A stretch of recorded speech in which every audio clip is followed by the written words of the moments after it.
باللہ من الشیطان الرجیم بسم اللہ الرحمن الرحیم ثم اتم الصیام الی اللیل تم روزہ رکھو رات تک۔ آج کل اگزام کا دور ہے، بچے سب کوچنگ کر رہے ہیں، امتحان کی تیاری کر رہے ہیں۔ یہ مسلمانوں کی بد نصیبی ہے کہ ان کے پاس اپنے اسکول، کالج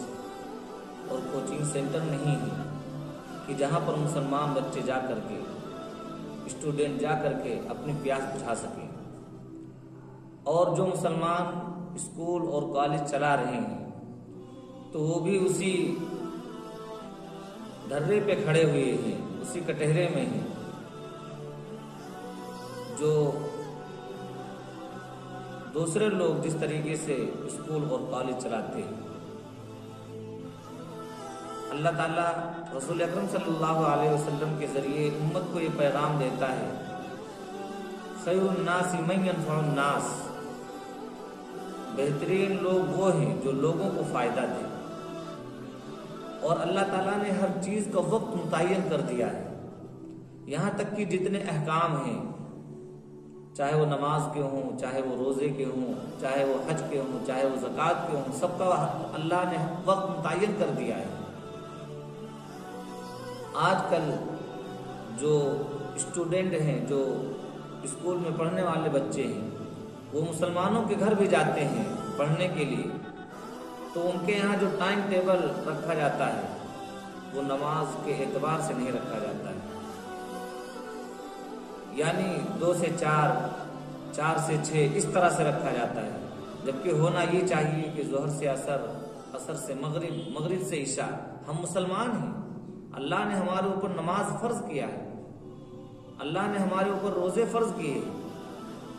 تو کوئی بھی تعلیم ہم حاصل کریں، ہم خوب شوق سے پڑھیں، محنت سے پڑھیں، رات دن پڑھتے رہیں، لیکن جو ہمارے اوپر فرض ہے، جو ہمارے اوپر واجب ہے، اس کو بھی ہمیں ادا کرتے ہوئے چلنا ہے۔ اگر کبھی ایسا ہو جائے کہ وقت نہ ملے، راستے میں پھنس جائیں، نماز چھوٹ جائے تو اور بات ہے، لیکن کلاس میں بیٹھے رہیں، کوچنگ سینٹر میں بیٹھے رہیں، سر بھی بیٹھے رہیں، بچے بھی بیٹھے رہیں، اور سب مسلمان ہوں، اذان ہوتی رہے، مؤذن بلاتا رہے، لیکن ارے پڑھائی کرتے رہیے، بعد میں گھر جا کر کے پڑھ لیں۔ کہ اللہ تعالیٰ نے نماز کا وقت متعین نہیں کیا ہے؟ ان الصلاۃ کانت علی المؤمنین کتابا موقوتا، کہ بے شک نماز فرض ہے اپنے وقت مقررہ کے ساتھ، تو پھر ہم جب چاہیں جب پڑھ لیں، یعنی دین ہمارے مطابق ہے، ہم دین کو جس طرح چاہیں جہاں چاہیں موڑ دیں۔ اسی لیے اکبر الہ آبادی مرحوم نے کہا تھا کہ تم شوق سے کالج میں پڑھو، پارک میں پھولو، تم شوق سے کالج میں پڑھو، پارک میں پھولو، جائز ہے غباروں پہ اڑو، چرخ پہ جھولو، لیکن یہ سخن بندے عاجز کی رہے یاد، اللہ کو اور اپنی حقیقت کو نہ بھولو۔ یعنی کچھ بھی آپ کیجیے، کسی بھی میدان میں آپ کام کیجیے، لیکن اللہ کو اور اپنی حقیقت کو نہیں بھولنا چاہیے۔ ہو سکتا ہے جو ایگزام ہو وہ رمضان میں ہو، اب بعض ہمارے سر ہیں جو یہ بات کہتے ہیں کہ پیپر اصل ہے اور روزہ بعد میں بھی رکھ سکتے ہو۔ ایک مسلمان کی زبان سے اس طرح کے جملے نکلتے ہیں، بتائیے مسلمان کہاں پہنچ چکا ہے؟ مسلمان صحابہ کرام جہاد کے لیے نکلتے تھے، اکثر جو جنگیں ہوئی ہیں وہ رمضان ہی میں ہوئی ہے، اتنی مشقت ہوتی تھی لیکن پھر بھی وہ روزہ نہیں توڑتے تھے۔ ہاں اللہ تعالیٰ نے رخصت دی ہے، اگر کوئی بیمار ہو جائے، فمن کان منکم مریضا او علی سفر فعدۃ من ایام اخر، کہ اگر وہ بیمار ہو جائے یا وہ سفر پر ہو، یعنی اس کے پاس زیادہ سفر نہ ہو، یا سفر ایک مصیبت کی قسم ہے، وہ برداشت نہیں کر سکتا ہے، تو وہ دوسرے ایام میں روزہ رکھ لے۔ لیکن جو ہمارے سر ہوں، جو ٹیچر ہوں، جو پڑھانے والے ہوں، بچوں کا برین واش کریں اور بتائیں کہ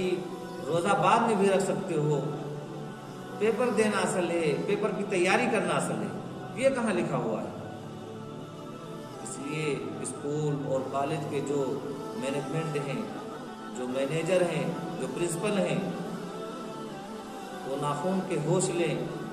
اور اپنے اندر سدھار پیدا کریں۔ یاد رکھیے، اگر آپ کی وجہ سے کسی بچے پر اثر پڑتا ہے، کوئی بچہ روزہ توڑتا ہے، کوئی بچہ بے نمازی ہوتا ہے، تو اس کے ذمہ دار آپ خود ہیں۔ اللہ سے دعا ہے کہ ہم لوگوں کو دنیا کے اندر رہتے ہوئے اللہ کو بھی، اللہ کی حقیقت کو سمجھنے کی اور اپنی حقیقت جاننے کی توفیق عطا فرمائے، اور ہر کام کو خوبی کے ساتھ انجام دیتے ہوئے دین کے جو احکام ہیں اس پر عمل کی توفیق مرحمت فرمائے۔ وآخر دعوانا